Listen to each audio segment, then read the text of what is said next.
Ladies and gentlemen, welcome back to Planet Tyro. I'm your host Donald Wonder, and you're back here with me to celebrate the year of Lupin in 2016, guys. So thanks for checking us out.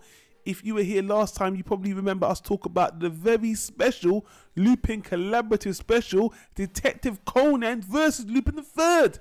It was in commemoration of these two mighty anime manga giants. If you missed that discussion, click on the top right hand corner of the YouTube card. It will take you back to that video. But we're moving forward into the 2010s by talking about the first movie in the Lupin 2010s franchise, which is Lupin, The Last Job.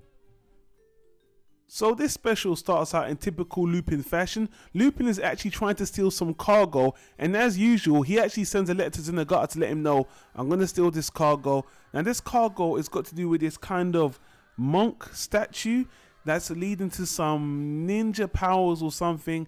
Well, Lupin at the beginning successfully steals this statue, but then another villain comes along called Mortana. He's the main villain of the story. He comes along and steals it from Lupin, and in the meantime, or in all the chaos, we have a very disastrous opening scene where Zenigata is killed. There's a big explosion.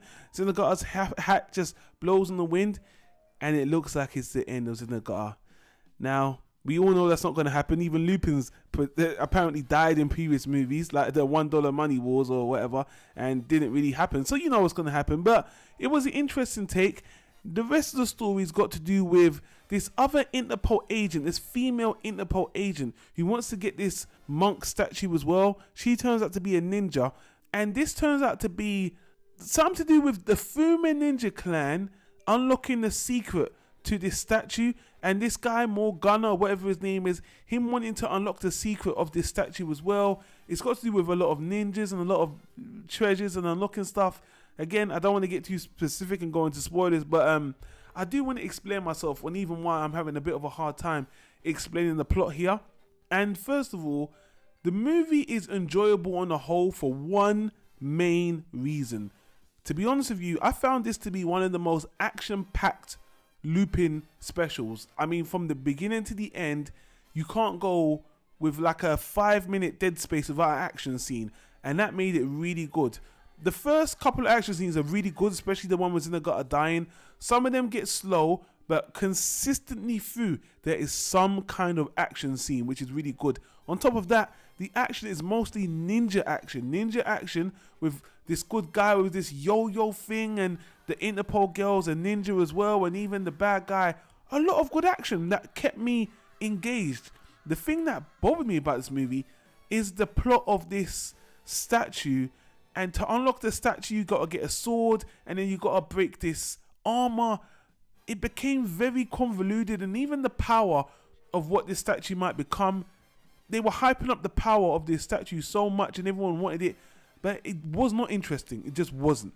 The ninja girl and her sister thing, that was somewhat interesting, but unfortunately, the ninja action and stuff was good, and they had a good idea, but I felt like there was a lot of gunk with this ninja element stuff, and they use the word Fuma a lot, Fuma, and I was thinking, is this going to be connected to that old Lupin special, the Fuma conspiracy? I think it's got something to do with the same tribe, but not really. But again, the story is kind of lackluster, but Lupin specials are very vanilla, very straightforward anyway, so having it being more action based was actually in its credit. Another good shining point to this movie is there was this ninja dog that brings a lot of comedic value, and that dog is awesome. The dog is probably one of the most awesome things about this special. Awesome little dog, biting Lupin multiple times, biting Zenigata, licking Fujiko's ass. Weird ass dog, but he helped the action and the comedic aspect.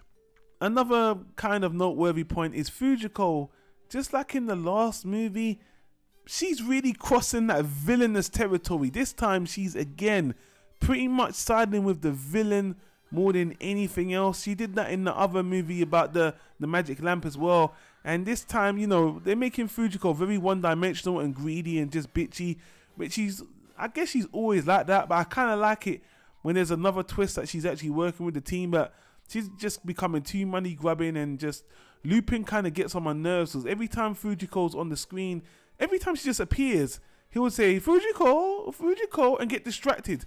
like he's seen her for the first time. It's a nitpick, but there'll be like an action scene where they, you know, he's riding and he's gonna die, and then Fujiko goes past, goes Fujiko, and then he's just about to. I'm like, stop saying Fujiko like it's the first time he's seen her. It's really annoying.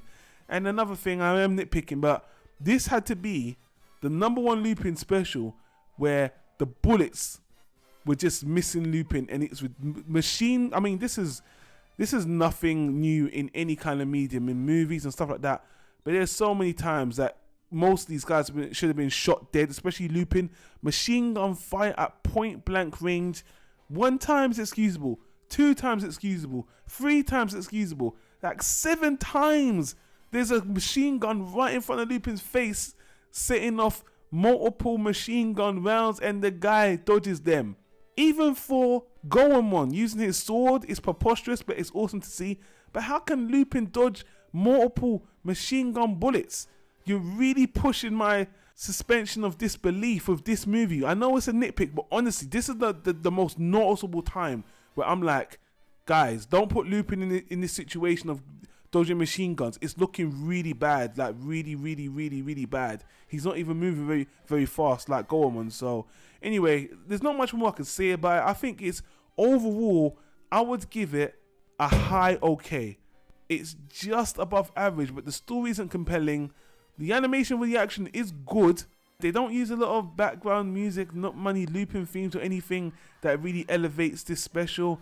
It's the action and a bit of the comedy and the ninja flair that really sets this one apart. Oh yeah, Zenigata, you know, he's not dead, obviously. Come on now. There's a lot of complaint. I never mentioned this before, but people, the fans, at this point, the fans have complained that the voice actor playing Zenigata is just getting so old. And I know it was either this movie or the next movie he actually passed away anyway, but he doesn't have the gumption to do the loud, energetic Zenigata voice like he did, you know, 20 years ago. It really shows, and I noticed that people complain about this in reviews and stuff like that, that the Zenigata voice actor should have been replaced, because he really, you can tell, even if you don't understand Japanese, you can tell he's past his prime and they need to get someone else cast in. I know he's about to pass away if he didn't already in this retrospective at this point, but it's noticeable. But I just had to mention it. So again, I did look on the other review sites to see what they thought of the movie in general. Again, people say, yeah, this is just a bit above average, but other than that, calling it the last job as well. Why? Lupin said once or twice it's the last job. It makes no sense. It's kind of false marketing, because you think the last job, you think it's going to be some really interesting story, maybe set in the future or something.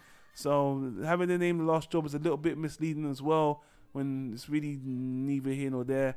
So, you know, I don't know. It's a little bit above average, but apart from the ninja action, honestly, it's forgettable. So that's my opinion anyway, guys. Tell me what you think. Leave a comment in the comment section down below. Share your thoughts. And always remember, we do not have to agree, but I'd like to hear what you guys think.